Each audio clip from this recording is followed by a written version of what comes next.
Hello and welcome to the Knock On KCLR and Scoreline.ie's weekly rugby podcast. Joined this week by James Blanchfield and Tom Crotty. Lads, how's it going? Hi, Stephen. Good, Stephen. With no Johnny Tobin yet. Well, he might pop up at some stage. But lads, we'll start with the local stuff. There's plenty of stuff happening in the world of rugby this week and happened last week as well. But we'll start with, it was a clean sweep for the three local teams, 3 losses. Kilkenny, start with Kilkenny losing the Suttonians. What happened, James? What happened? I wasn't there, but everything I'm hearing kind of suggests that we just gave them too much of a head start. 35 minutes played, or 5 minutes played, we were 7-0 down. 35 minutes played, we were 7-0 down. Half time, we were 28-0 down. And we gave ourselves too much work in the second half to come back from. Albeit we were playing against a serious breeze in the first half. As we started to get on top and get a little bit of parity at the end of the first half, intercept try, length of pitch, in the went, and next thing we just took we lost focus and conceded another 2 tries.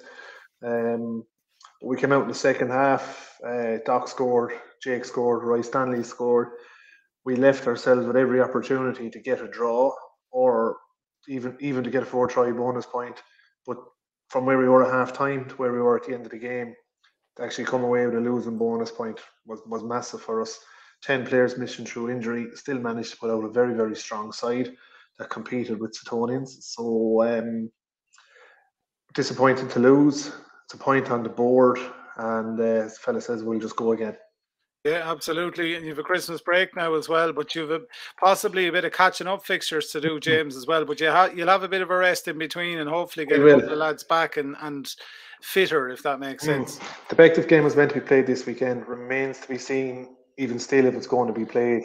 Given where we're at, we want to play it, but given where we're at with injuries, I don't think it's going to be possible. And then Ashbourne is at home on the 2nd of January. So hopefully by then the lads are all, well, the lion's share of them are recovered. There's still a few of the guys who had COVID are still panting. They still can't play. They're just out of breath after 5 minutes, so they're not back yet. There's 2 or 3 guys there as well. So a lot of catching up to do. And then we're into cup, so we need a full squad depth back as quickly as we can. Yeah, that's understandable as well. The seconds went down as well, but again, that was a big feat for us. Not a big feat, but it was good for us to be missing 10 players off the first team. Some of them came up from the seconds, and still to feel the seconds team was brilliant. Away, which has been an issue for us, is getting seconds players to go to Dublin all season, but it's great to get them up there. Yeah, absolutely. The break couldn't come quick enough, I suppose. No. In ways. No. That's it. But the nature of an 8-team league, and I say it the whole time, is you win one week, you're up in the top half, you lose the following week, and you're in relegation. So you have to stay winning your games. You probably see it as well, Tom. The competition in an 8-team league, it's nuts. There's panic stations now going around the club. What do we do? Jeez, if we lose one more game, we could be relegated. Ashbourne are on a comeback, which they are. So you just have to stay winning your games. Absolutely. Tullow beaten by Wicklow in their game. Johnny's not here to discuss that, I suppose, but disappointing. They were expecting a fair bit of a battle against Wicklow coming up anyway. But going down to them as well. Tom, you played Mullingar. Talk us through that game. Well, what went right? What do I say after being kind of positive last week and kind of going about the little errors and little details? And well, this is more than details. It was woeful performance. Look, I can't. Do you know what? It was going over because after each game I go over to the huddle to the players, and whether it's good or bad, we always they have the chat, whatever. But it was a real sign of, it's a long time since I saw actually hurt in people's eyes. You could see it in the players, their whole demeanour after the game. It was kind of a horrible little circle to be in, because they knew you know, that it shouldn't have happened, and it did, and there was a real deep hurt. Which is, look, I that's a good thing in some ways, because I mean, if it depends how we bounce back now the next day and how they rally around. Because if it meant that much to them, you know, after the game, like there wasn't a smile, anything. There was just nothing. You could just feel it was like it was like going to a funeral. But we started off the game, nothing particular. Then, like, we were against. There was a really strong wind. Kind of coming, not really against it, but kind of coming down the pitch, slightly across and coming down, so down to kind of the corner, this dressing room corner. They kind of pinned us back. We get a penalty, a couple of penalties. They attack, hit up, and it just got one break on the first try, and you know, just a simple mistake, bang, they were in. Now, take it as a normal situation with Carlow, the way we start, 7 points, wouldn't be worried. Then we kicked off. We ended up kicked back down into the corner again. Penalty. Warning from the ref, kind of, you know, what's happening. My own young fella 10 put in a tackle, tried to roll away as much as he could. Was looking at the video, did everything possible, but the ref was just one of those moods. He was taking nothing. Yellow card, off you go. Good luck. I think it was a bit unfortunate. Well, it was unfortunate for him, but just on another day, a ref, I don't know whether they would have penalised, given, you know, because he did. It was a fair attempt to roll away when you look at it on the video, and it wasn't. The ball wasn't interfered with, but it was just there, and he just seemed to be pissed off because of the few penalties. And yeah, I think someone might have said something from the sideline. Just I don't know. It just, so all of a sudden, anyway, he was gone. You know, wasn't he? He was gone. Yellow card. Bang. All of a sudden, you're down 14 points. On a normal day, would you be madly worried with the wind of 14 points? Not really, because it was a strong wind. You kind of say, fine. We got up the other end of the field. We had, I'd say, 10 minutes solid on their line between mauls. Mauls just not being accurate enough. Poor decision making on direction of play, which, you know, we work one side, then the ball was thrown ridiculously to the other sides. Then it was we got held up over the line. Of course, they kicked it out again. The wind was great. We tried to get back up. We played the whole last 10 minutes of the game, of the first half in there. Then turned around in the second half, kicked one ball down the corner. Lovely. We got down there. Then ended up back up the other end of the field on our own 22 again. And that's the way it was. And you can talk about statistics and games and lineouts and tackles and blah, blah, blah. But a simple fact is they scored 2 tries within 15 minutes of the game and then defended 14 points for 65 minutes of the game with the wind, which I actually wondered where we were playing, because I thought we played against the wind in both halves. Because and the lads will know it themselves, because if I was, talking to one of the lads, I'm on my own generation, I don't know what it's like now as a forward, but if I had to stick my head out of every scrum, every line, every maul, every get up off the ground and find that the ball is still in my 22 or in my half with the wind behind me, someone would throw a box. So, no offense to the lads, as I say, like, we can't. And it's not about details. You just had a bad day at the office, but by Jesus, when it went wrong. So look, it's up to them. They haven't changed from being a good side, and they haven't changed from having quality players, but just it's how they regroup.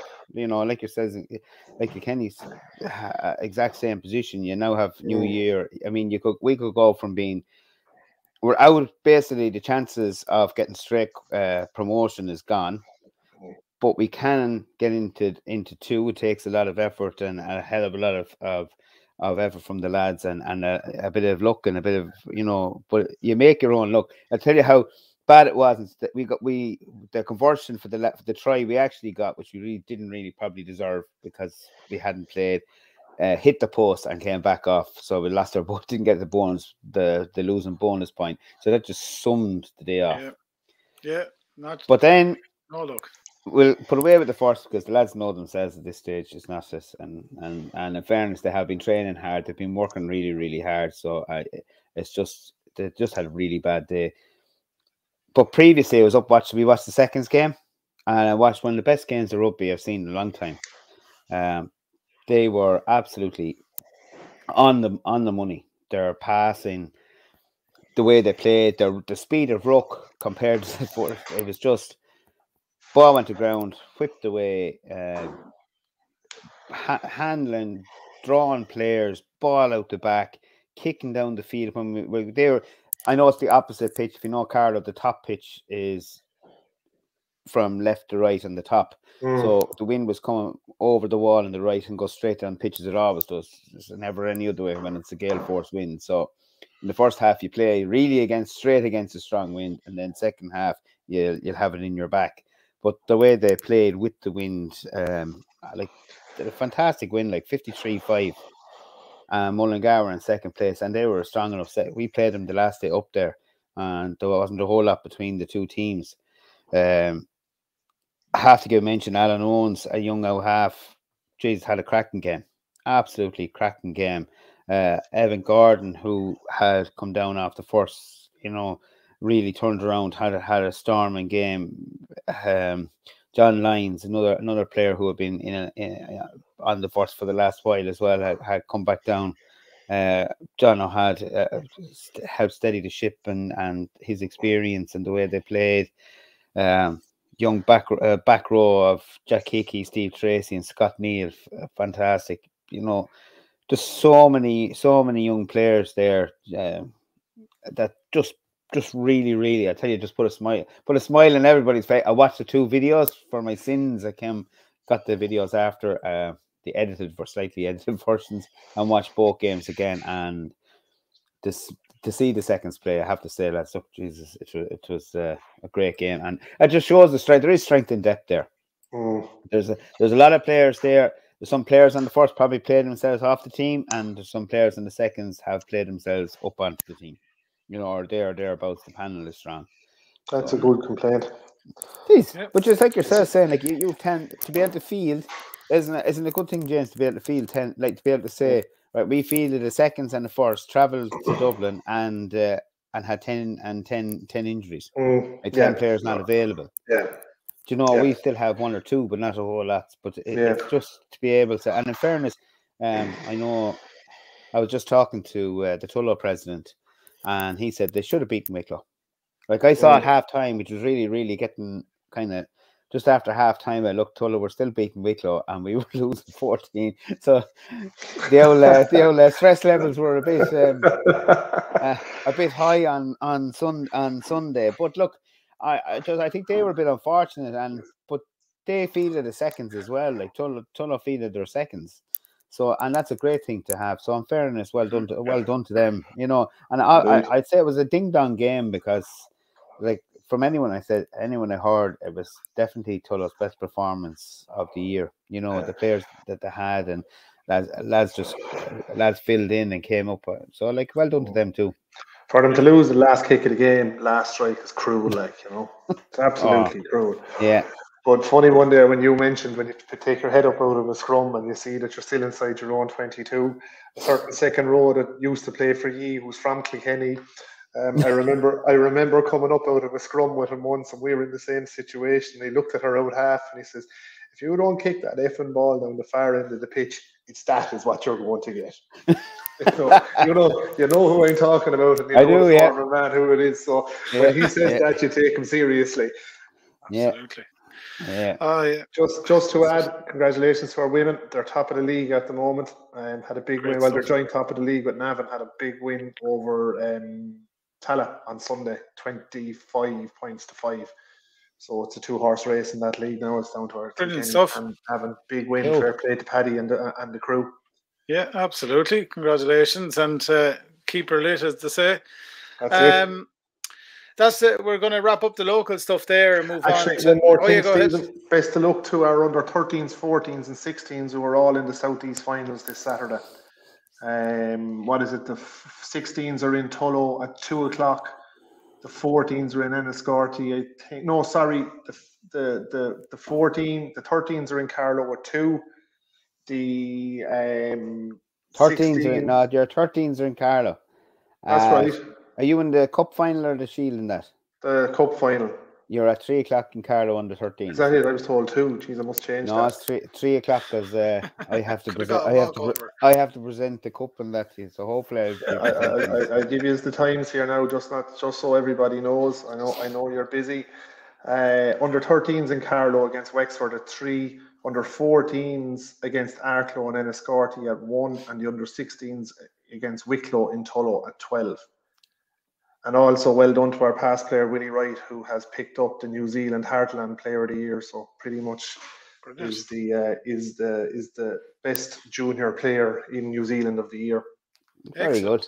So well done to Willie. I better, when we're on about Southeast, I better wish our own under 18s in the semi-final in Carlow against Enniscorthy at 12 o'clock on Saturday. Very good. Excellent stuff, lads. We're recording this on a Thursday, so we're going to speak about the Leinster team that was named for Montpellier in the Heineken Champions Cup. Well, a lot of it is up in the air. There's a lot of COVID in a lot of the clubs, so we'll focus on our own province, I suppose, and chat about Munster as well. Well, Leinster named their team for Montpellier today. It's weakened significantly through COVID. They've been getting tested and PCR tested all week, so they've been losing lads as they go as well. There's 5 European debuts, but have you seen the team yet, lads? It's fairly... It's still strong, though. It is, strongish. They haven't. It's a fully capped pack. Like, I mean, Keane Healy, Ronan Keller, Andrew Porter, Ryan Baird, James Ryan, Max Deegan, Dan Levy, and Jack Conan. That's an incredible pack on its own. Like, you know. Yeah, that's going to get you balls. So and like they're dynamic. Gibson Park, Ross Byrne, James Lowe, Kieran Frawley, Jamie Osborne, Adam Byrne, and Jimmy O'Brien. I think from probably from 12 back, it's probably a bit shuddery. Well, I would my judgment on that now is 14 and 15. Yeah, that's Adam Byrne and Jimmy O'Brien. Yeah, I threw Jamie in there for the crack as well, but. No, like I like respect for Jamie Osborne. I think he's definitely he has a hell of a lot of potential. He's only 6 months older than he played against the Southeast, against when my youngest fellas was playing, and he was always had that X factor. You know, he's a very, very strong guy.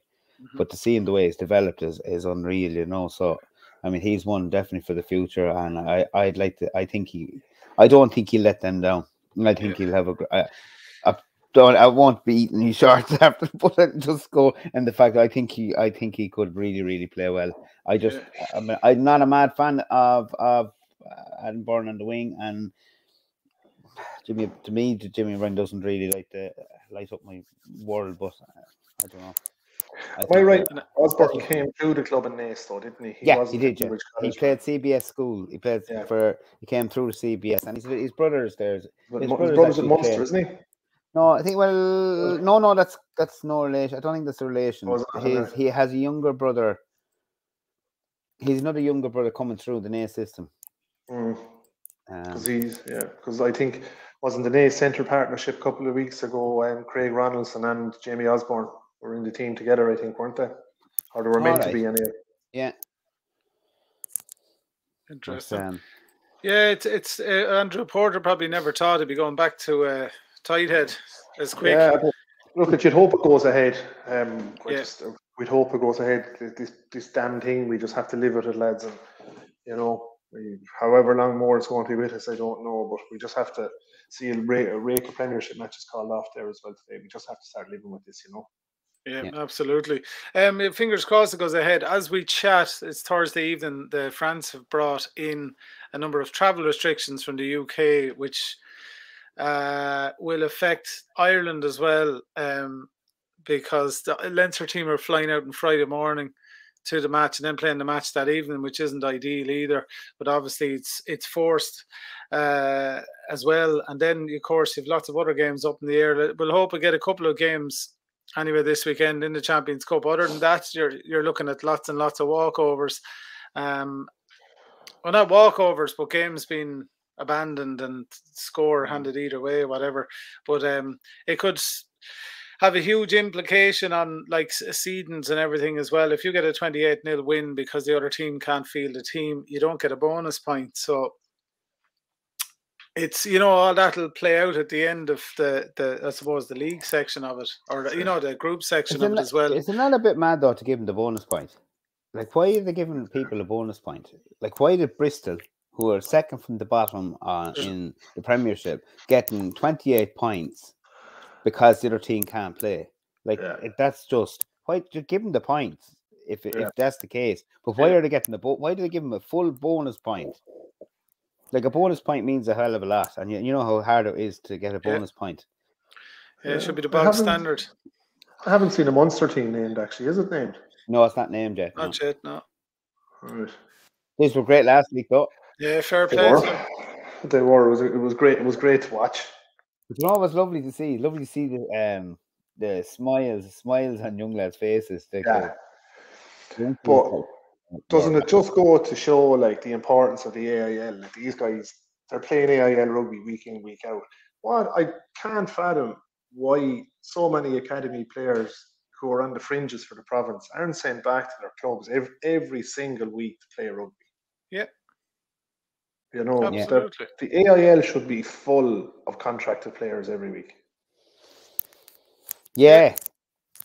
Well, you just see, like, that's your man, Patrick Campbell and Scott Buckley and Owen O'Connor. And what's the Daniel Okeke? He had some game. Okeke.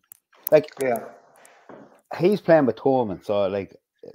Shannon is not Okeke, no. He came out. I think he came out of Thomond. He could have been. He's with Shannon now, anyway. Yeah, but like, he's phenomenal. And he's an athlete. He's like, Jesus Christ. He took off up the middle with one ball from his own 22, like, and you could see him. He was like a seasoned player, like the way he just took off. I'm convinced, like, and it's an issue for me in Irish rugby that we're holding young lads back. We're holding them back. Let's give, like, if they're good enough, they're old enough, give them the shot. And I think last Sunday was pure testament. Yeah. Well, I think Leinster, in fairness, over the years, because of the fact, but then because of the format of the Pro 14 as it was, when the internationals were on, they got a chance to perform. But this year, without having internationals, I don't know, but it's going to be dodgy. Because they're not going to get the same run of players to get in the younger players. So I think you're right. Give them back to the AIL or promote. Just make AIL one or something. And I know selfishly, right? This is going to might sound silly, but I think that can only benefit grassroots rugby, because the draw on players from junior rugby and the lower tiers of the AIL will become less and less, because you have a better player coming down. Yeah. We'll be losing less players. You might have less players playing in Dublin. We might have less players playing in Dublin, Absolutely. Anyway, no Munster team named yet. I just double checking there as well. But you imagine there'll be a couple of lads back. But then again, as like with your own situation, James, lads could have got COVID worse than others, and there's fitness issues and everything there as well. And some lads might jump straight back into the straps and off to go again. But it's a tough one. That's it. And Munster, of course, after that great win at the weekend, then two major blows during the week. Joey Carberry is out for a while with an injury, and Johann Van Graan decides to up sticks. He's gone. It's all a bit funny. But James, I think it was you who had a theory about Johann Van Graan. I have a theory. Yeah, and I think you're right. So let me get this straight. He signed the contract in August, apparently. That's what I saw on Twitter last night. Whether that's true or not, I don't know. At that stage, I'd say Stephen Larkin looked at it and went, I'm working the other side of the world. My family is in Brisbane or Canberra. It's Canberra he's from, isn't it? Canberra, yeah. He's come back Canberra, to the Brumbies are from. An offer came up in his hometown to be the head coach there. So he'd be a fool not to take it up, having seen Johann Van Graan take the Munster job, sign a contract for the Munster job. He signs the contract, then Van Graan gets money thrown at him in the same way as Pat Lam did in Bristol a few years ago. He's riding off in his merry way, and now Munster are marooned because their natural progression for head coach, being Stephen Larkham, is leaving.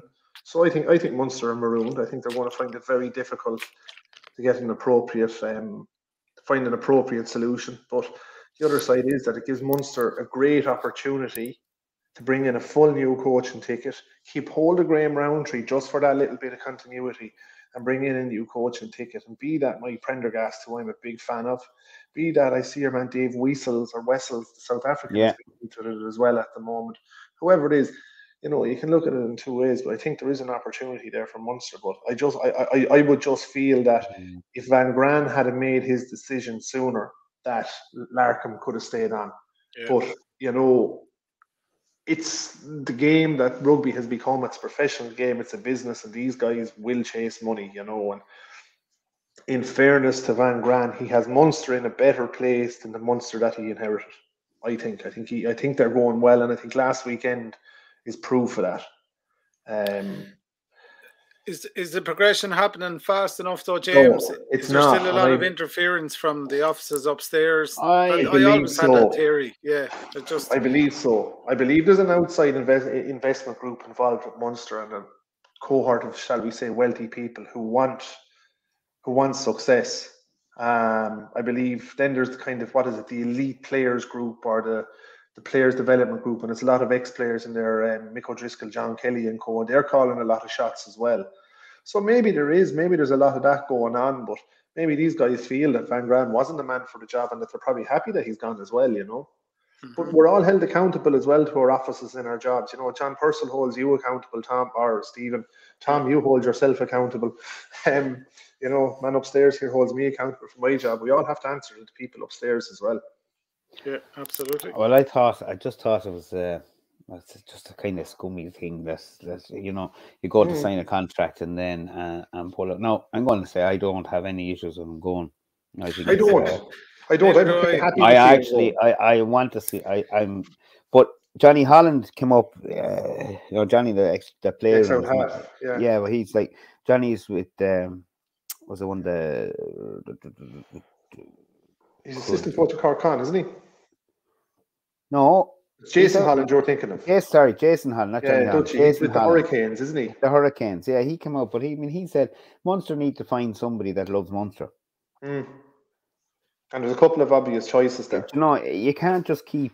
It's not saying that the best coach, like bringing in. I have no problem with bringing in a Kiwi or bringing in someone or who has a vision of a way they can play and a vision of.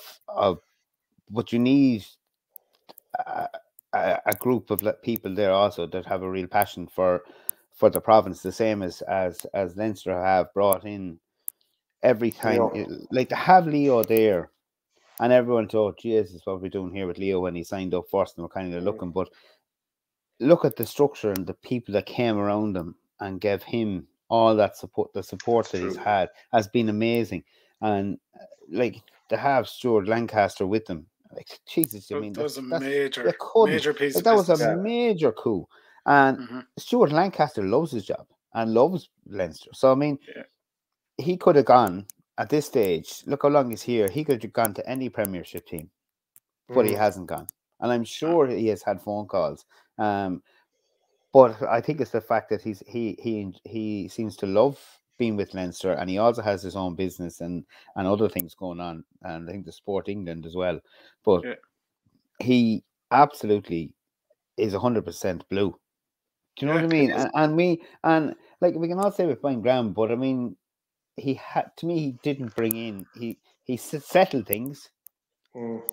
He settled things down, and he brought in players like Delandy and those who have given us a program. But we haven't, like, it's very hard to say we're, you know, we're all giving out that Munster haven't made a semi-final in the last, you know, and haven't got through to a final in so long. But there's a hell of a lot of teams in that.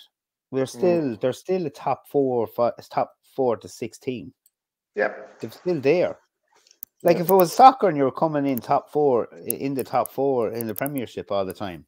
Great, I mean, when Arsenal were coming in top 4 and eventually they got pissed off, but like they won a couple of trophies, a couple of FA Cups, but the club was rich, club was making money. Yeah. You know, and I'm only just using someone like Arsenal to kind of to represent what we were probably always, because Munster had such success earlier on, but they do need to rebuild. And there's proof that there's so many young fellas out there, and I'm sure it's not just Munster; it's in Connacht and every other province and area we have. There's more young fellas out there, and there's probably a hell of a lot more in Leinster too, outside of the school system. Yeah, and I would say just going to give us as good. Two things. Like I would say, Van Graan has looked at Munster and said, you know what, the money is one part of it. And he's probably on a big wedge of cash over there. But he said, can I improve these guys anymore? Can I win something with them? And he probably felt he could. I generally feel he's probably felt in his own sense that he can bring them as far as he could bring them. But the other side of it is if I was a coach from the outside looking in and send him a CV in for Munster, I'd be fierce excited, because what I saw last Sunday was a cohort of good young fellas, really good young fellas coming through. There's opportunities there, and big opportunities to go on and try and win something. And on your point, Tom, the people they need to find someone who loves Munster. There's so many Munster coaches coaching elsewhere. You know, you have Colin Tucker and Mossy Lawler up in Connacht. You have John Fogarty and Munster. He played all of his rugby with Leinster, but he's a Munster man. Then you look, you're stepping up again. You have Mike Prendergast in France. You have O'Gara in France. You have James Collin in France. Donncha Ryan in France. And then you have like Paul O'Connell, like Dennis Leamy in Leinster, yeah. Like I mean, and he's with the Irish under-20s as well, I think, isn't he? All of these guys, you know, they all love Munster. Many of them are Munster legends as well. Surely to God, one of them wants to put their hand up. I don't think it's going to be O'Gara. I think he'd be foolish to leave La Rochelle. Yeah. I think he's onto something big there. Work in progress. A work in progress, yeah. But both of you know my sentiment about Mike Prendergast. I think he's brilliant. I think he's absolutely brilliant. And I listened to a webinar he gave recently, and it's just all so simple, all that he's talking about, you know. And it's I think there's so many opportunities out there, and you're dead right, Tom. Let's look at for Munster. Need to look at home, find someone who loves Munster and who will be there for the right reasons. Well, we have it. I mean, we have it in Leinster. We know, like, we have a province here that is. You just look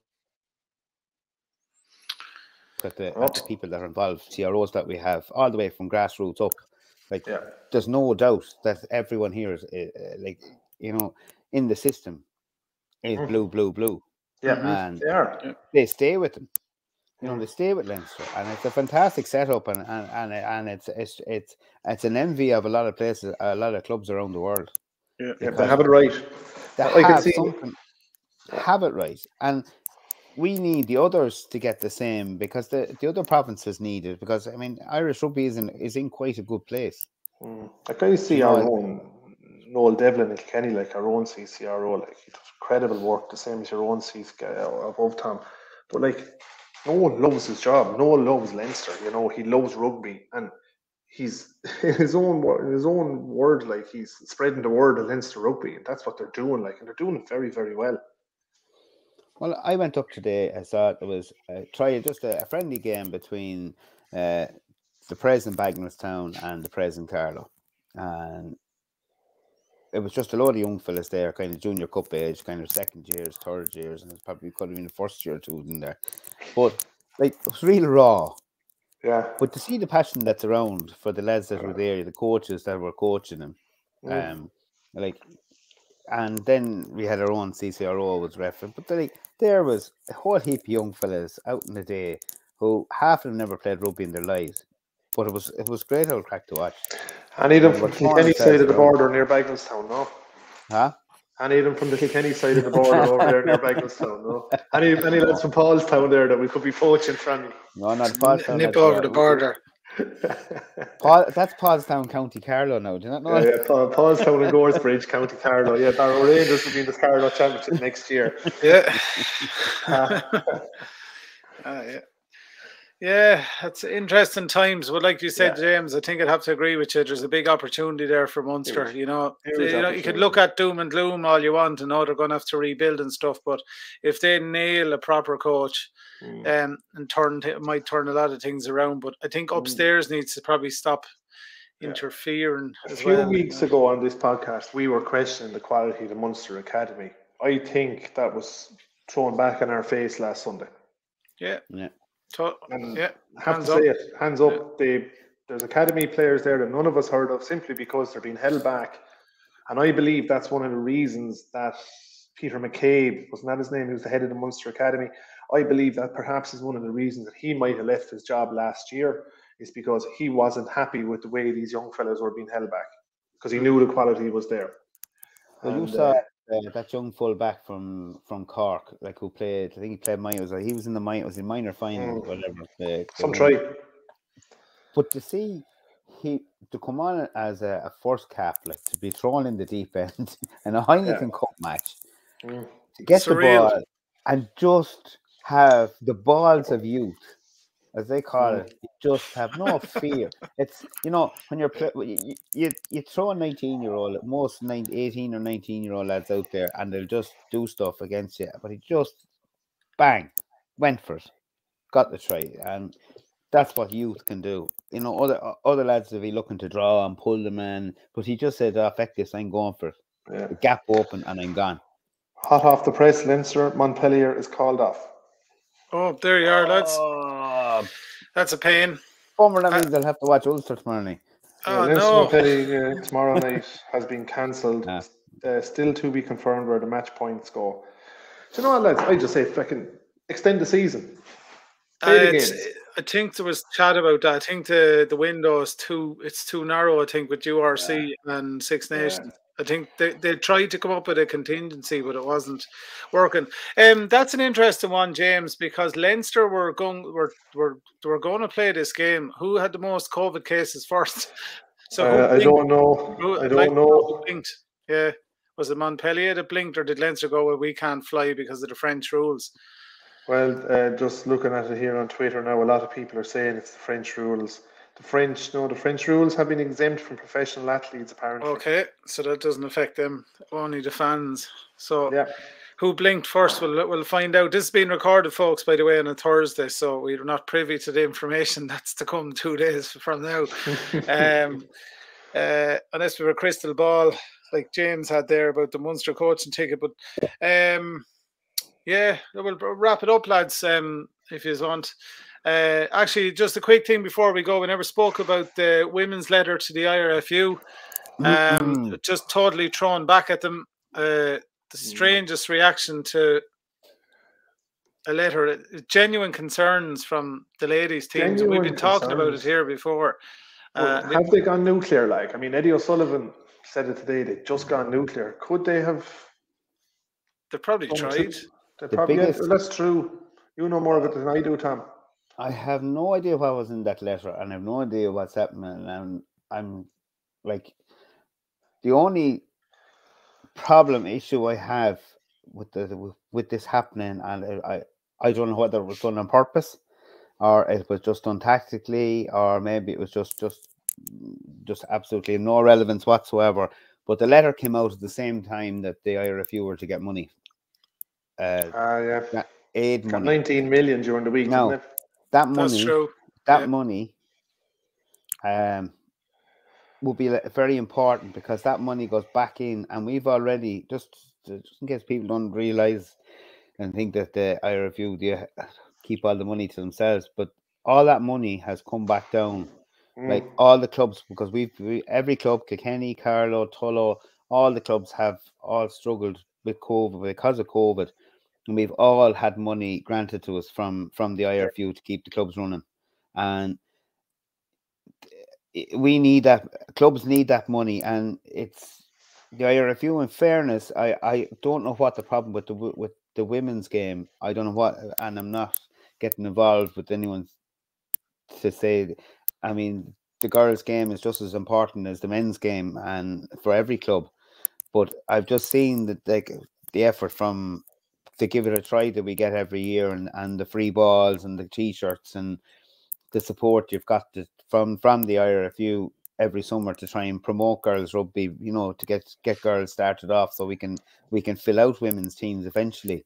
But I would hate for this to affect the money that comes to the clubs across the country, because we need that money, and it's for all it's for senior rugby, women's rugby, girls rugby, mini rugby, also the, you know, like the likes of our bees, you know, we really need funding, and clubs are going to need it. The more this COVID goes on, and the less we've no bars, we've nothing.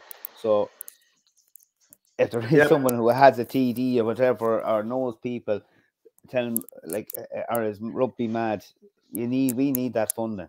That funding must that's what come it's down. for. We can't stop. Please don't stop our funding. But sort out the problem with the ladies. There has to be a way of solving. Sport Ireland to come involved, and I'm sure there is a reasonable way of solving this. But don't take away the money or hold up the money, because clubs need it. Am I correct in saying the women's soccer did similar a few years ago as well, and now they have parity, don't they? Probably.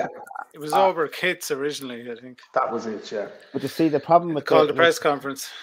The ladies, the women's soccer is like a lot of the players play. The soccer team play in the English leagues or are professionals, and like our women aren't professionals. That is a serious problem for. They're up against. Look, even New Zealand are struggling to keep up with England. They're going to get beaten by England because England have a full league. Ireland don't have a full league, and the chances we can't afford a professional league. So either the girls go play in England that want to play professional rugby, or go play in France for the semi-professional. I don't know how they do it or what is the issue, but to compete against the top teams, where they have to find some sort of a format or a better AIL system. I don't know, but to me, it's more the funding for the grassroots is more important to get that funding out. It needs to be solved separately. They need to sort out that separately, and they shouldn't take away from, like, not all that. I mean, everyone probably thinks that the IRFU has all the alacadoos and all the money goes into the D4 stuff, but I mean, they have to run the 4 provinces. They have to run the Aviv out of it. They have to, and they have Leinster to come back get all that money. They're living rent free in Balls Bridge, aren't they? So I don't know. Yeah, that's it. Very good. Lads, we're going to wrap it up for tonight. Thanks a million to James Blanchfield from Kilkenny Rugby Club and the president of Carlow Rugby Club, Tom Crotty. Thanks for talking to us on the knock-on. Chat to you soon again.